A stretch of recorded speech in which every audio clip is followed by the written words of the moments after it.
existence.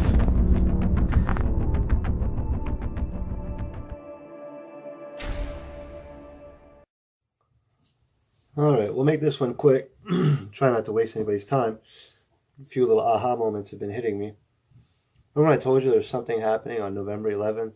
Wouldn't be big, catch people's attention, but it would quickly go away. I also didn't believe it to be military in nature. I was wrong on that day, though. I won't lie. I was wrong. I had a feeling that it was going to be economic in nature. But it wasn't that. It was actually far more impressive than that. I'm going to tell you what happened on November 11th. And it's going to blow your mind just because it wasn't as fantastic as you thought that it was going to be. Okay. An earthquake happened. An earthquake happened on November 11th. That's what happened. But it's a special earthquake. Something a little bit more complex than what we're used to seeing. Literally, go ahead, Google it, YouTube it, check it out. Everybody is in the fucking dark as to what happened because of how fantastic it was. But it wasn't fantastic. That's the other side of it. See, this earthquake, it went off. And its vibrational waves, its frequency, whatever the fuck you choose to call this thing, literally was picked up by every seismograph on the planet. Including ones that are 11,000 plus miles away from the epicenter of this earthquake. From what the scientists are figuring out, this wave went all the way across the earth. The thing is that's interesting is that nobody felt it. Our seismographs picked it up, and there was a pretty bad earthquake not so long ago in Alaska. Something tells me that when the guys and girls of that profession went back to examine the seismographs of that said earthquake, they found the information from the previous, the November 11th earthquake. Why am I finding this a little bit interesting? Well, there's a couple of things. We'll stay away from the fantastic for a moment. You guys know that I've researched HAARP, High Auroral Active fucking Project, whatever it is. High Auroral It's called HAARP, H-A-A-R-P. The acronym escapes my brain, apparently, as you can see. But most of you will recognize it as weaponizing the weather. Tesla's earthquake machine is the technology that was used here. The interesting thing here is that if you do more research on that earthquake that was on November 11th, if you can tell me that the shaking took place at 10.2 miles beneath the Earth's surface, I can tell you how that earthquake happened. If the earthquake is not exactly 10.2 miles below the Earth's surface, then this will not work. HAARP, when someone uses HAARP, it has a thumbprint. It has a legitimate fucking signature. As long as you know what the signature is, you'll know whether the quake is man-made or not. If it's at 10.2 miles beneath the Earth's crust, that's a HAARP signature. What happens is HAARP beams up to the ionosphere, and then whatever energy that was beamed up to the ionosphere, when it comes straight down, because, gravity works. So when that energy comes down with great ferociousness and hits the Earth, and it penetrates 10.2 miles beneath the Earth's crust. All of the scientific research that was done with HAARP, when they figured out that this thing could make earthquakes, all quakes were done at 10.2 miles beneath the Earth's surface.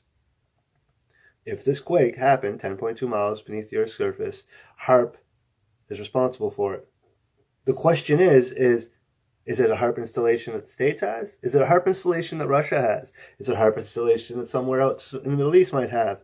You guys are still living in a world where the nuclear weapon is the most powerful weapon in the world. Sorry, that shit's just not the truth. For as long as you can now weaponize weather, that will always put the nuclear bomb in the back seat. You'll never use a weapon like that if you can always make hurricanes happen. If you can make earthquakes happen. If you can make earthquakes happen, you have a double whammy, because if you make an earthquake underneath the ocean, you'll create a tsunami. Interesting shit, isn't it? What's also interesting is that this earthquake rippled around the whole world. The second something of this nature happens where it's global, I go into my eschatology. There shall be earthquakes that will shake the world like none other before seen since the creation. A global quiet quake that no human felt is an earthquake that has never been seen before. It may have happened before. It may have happened before. I won't pretend that this may not have happened in the past. There's a difference between saying that something has never happened before and saying that something has never been seen before. There's a paramount difference. No one has seen this silent quake before. Nowhere does it say that it never happened before. See, people are so gung-ho that it was an asteroid that took the dinosaurs. I don't think it was an asteroid that took the dinosaurs. I honestly think it was Nibiru. I don't think something had to hit this planet to extinguish an entire species. This is the logic that people are not grasping. You think something has to hit us. Well, if we are exactly like a little cell floating in the ether, just like when we look at cells under a microscope, you don't always have to interfere with the cell to fuck shit up. You purely interfere with the cell's surroundings, and the cell will get fucked up. Don't believe me? Do a little cancer research. What I'm getting at is if the Earth is a living organism, which it is, it's a living cell just kind of floating the fuck around in space, doing its thing, right? If anything comes too close to this cell, it can affect us, the biomicroorganisms of the cell. You feeling me now? We just need one comet a little too big to fly by, and we're done. We just need another solar body, such as a brown dwarf star, for instance, to re-enter the solar atmosphere and begin to argue true north with our natural sun. That's enough. That is by itself enough. That's enough to destroy our magnetic fields. Another body in the sky. Another thing that's happening out there in fucking Antarctica there with the whole nonsense. We got Alaska stuff. That's funny. That's interesting. But we got Antarctica. Is noticing some stuff there. Weird sunsets and sunrises happening in different angles, different times that aren't supposed to be taking place. Very scientific stuff. I'm not even going to pretend to understand it. But I do understand the layman stuff when they're showing us video footage and indicating that this is supposed to be the sun rising and apparently setting very quickly, and then all of a sudden the sun rises and the day is full. Very interesting stuff. Very, very, very truthfully interesting video footage coming out of Antarctica because it supports the Nibiru brown dwarf star. I'm not going to get into the brown dwarf star theory today. It's too huge. The truth of the matter is this. The sun that you look at out there, yeah, do you really think that's the sun? What if that is a brown dwarf star? Ooh, now I got your attention. What if Earth doesn't belong in this solar system? What if it belongs in another solar system? Well, how the fuck would you leave solar systems? I don't know, maybe the original sun? Shat out a dwarf star? Because when you shit out a dwarf star, you're 2/3 the size of your original sun. Now all that's left to wonder about, and this is astrophysics, this is numbers that I don't even understand, but depending on how close the dwarf star passes an existing planet, I think that's where the fucking spin started. I don't think this bitch spun forever. I think this thing, just like the moon, just kind of sat there and did its thing. And here it is. This is Earth.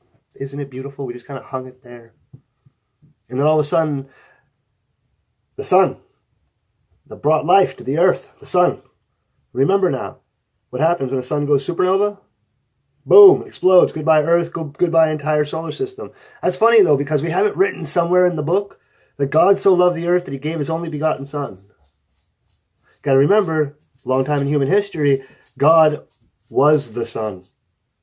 Okay, I don't mean to be foolish here. Maybe that's where the whole Jesus is God and God is Jesus. God was the sun. I mean, maybe that's why we can't get this shit figured out in our brains. Sun worship. There was a time when that was a thing. And if there was a time where the sun and humans were being quite interesting with each other, whereas the sun decided that I have just enough energy to go supernova, but fuck it, we'll just do it one more try. Let's spit out this dwarf star here. I just think that when the dwarf star got spit out, the very first time it went pew out of the sun? Well, I think what happened here was this is the Earth, and then when the dwarf star came by, it created rotation. And that would have been a cataclysm that would have happened on the planet. That would have fucked some shit up. Something tells me some big lizards may not have dealt with that very well. May not have agreed with that. Or maybe this is fucking even before big lizards. Maybe we're talking Adam and Eve, arrival, and the dawning of literally time. The dawning of time, I think, would be when this bad boy would start to spin, right? When the Earth began to rotate, I think we could call that the dawning of time. That's an interesting concept here. What if this planet didn't always move? The fuck gave it a wobble? Why is it always doing this now? Things are happening to it. Things are happening to the cell. So, why did I say I don't even think the sun in the sky is the sun in the sky? I'll get into it, the short and skinny version of it. This is Earth, and this is our original sun, and all of a sudden, the brown dwarf gets spit out from the original sun. If the gravitational pull was strong enough to give it a spin, and then the dwarf star would have done its 3,600 whatever amount of years to go around and do its elliptical orbit, which is apparently what shit does in space. Well, it would have taken a lot of time. The math would have been against us here. But see, this thing would have started to spin, right? And it would have started to go around its natural sun. It would have continued its orbit, but now it would be spinning on its axis. Well, what happens when the math, eventually, what's going to happen is that this bad boy, eventually, is going to find himself at the exact same spot it was when the brown dwarf passed and gave it its spin. And what's going to happen? The brown dwarf is going to pass again. But see, this thing's already spinning now. So what would the brown dwarf argue with this planet at this point? Gravitational pull, maybe? So when it came in, at this point, it would have gravitational pull. The North Pole of Earth, the South Pole, they would have been trying to connect. It would have been like this. Cow. The north of Earth and the south of this thing wants to hit magnetic. That's what it wants to do, but it can't because, well, the Earth obviously is not big enough to make this bitch spin, right? And apparently the Earth is always just far enough from this thing that nothing crazy, it doesn't get absorbed by it. It doesn't, nothing like that. Just enough to cause havoc. So the second time in Earth history, not human history because we don't exist yet. Second time in Earth history, this bad boy hits that fucking brown dwarf's path. Turns the axis on it, maybe. Maybe kills a few dinosaurs along the way. Leaves these poor microbiological humans to develop and find this awesomeness. You know, guys, man, with this theory, scientists are beginning to explain mountains in moments, seconds. Mountains are made in seconds, not years. With this theory, it's interesting stuff, okay? So, the reason why all of this is very interesting is according to the Antarctica footage. I'm not as crazy as I sound. According to the Antarctica footage, there is a second celestial body coming up in our horizons. This is the interesting thing. When a brown dwarf star, so we'll call this the original star, and the brown dwarf star. I'll give you a little bit. Let's give you a little bit of body here. There you go. Okay. Well, here's the badassery of brown dwarfs. When this thing gets too far away from this thing, this isn't a star anymore. This only kicks infrared.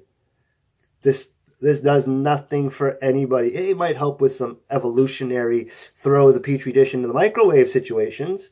The ultraviolet rays from a dwarf star could incubate an Earth extremely interestingly. Won't even get into the science available for that because I'm sure that's fucking fascinating stuff.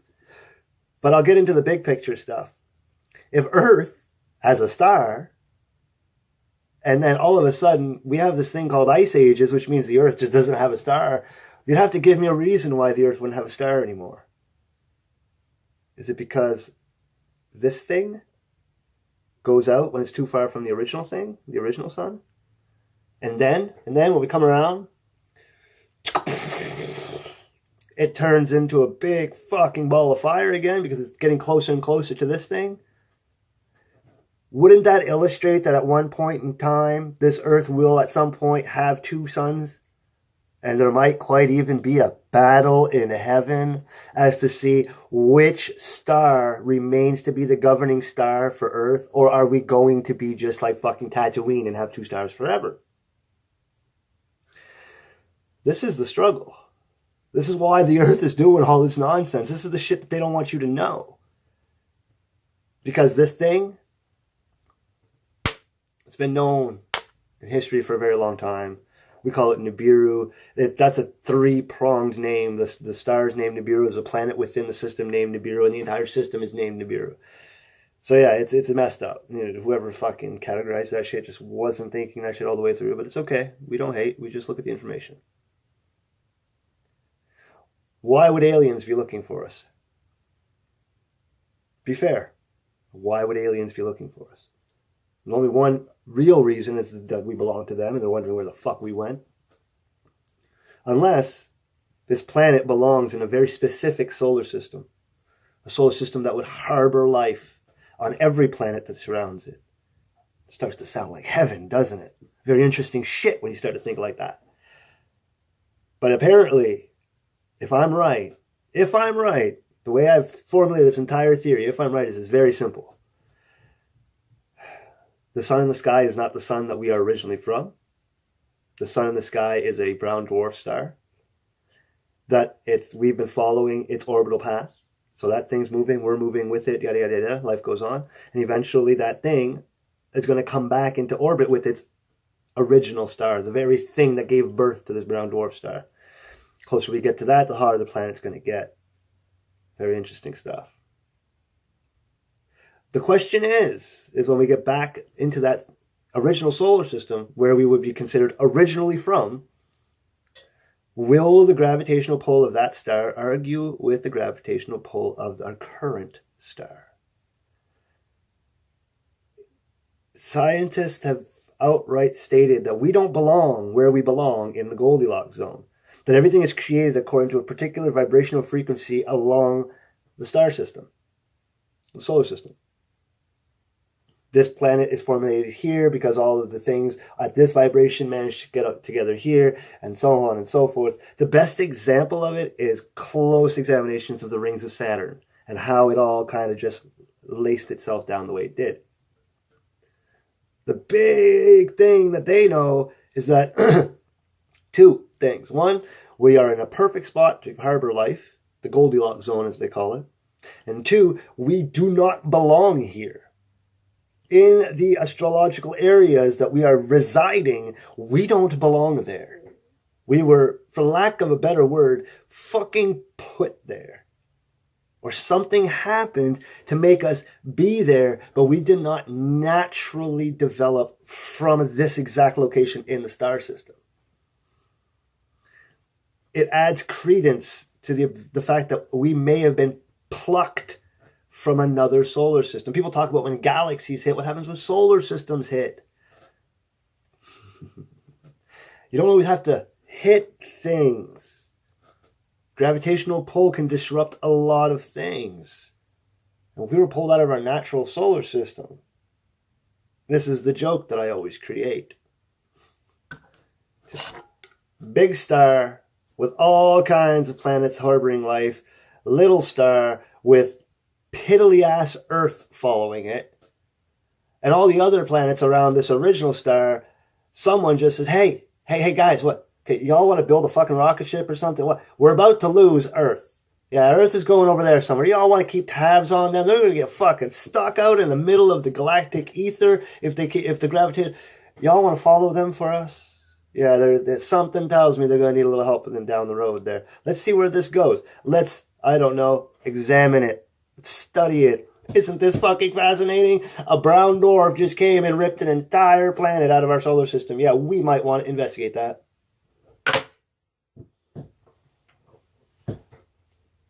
Hey, if it's science fiction, it makes for a great story, doesn't it?